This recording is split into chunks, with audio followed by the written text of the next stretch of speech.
Kabugso nagsumpaliwat sa syudad ng Iloilo bilang bagong Department of the Interior and Local Government Undersecretary for Public Safety, si Anay Iloilo City Mayor Jed Patrick Mabilog. Dinapit nga bisita sa Bicol Saro Party List Representative Terry Ridon kag Senator J.V. Ejercito. Sa oath-taking sa University of the Philippines Visayas Auditorium, yung bahayag ang pag-appoint sa iyang mga bago niya nga misyon kag kay gayunan nga makabulig sa mga Pilipino. Mangin mayor sini nga katungdanan ng kalinong sa pungsod kag pag-obra kaupo ng law enforcement kag kabarangayan. Ginpahayag man sini nga ginpahanumdom ni DILG Secretary John Vic Remulla nga hindi paggamiton ang appointment bilang pamaagi agod makatimalos sa mga nanging kritiko sini sang una.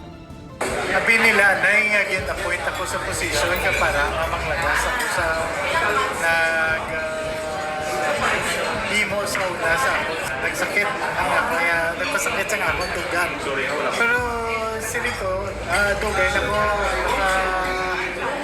move on. Napatawad ko naman tanan nga may kakulangan.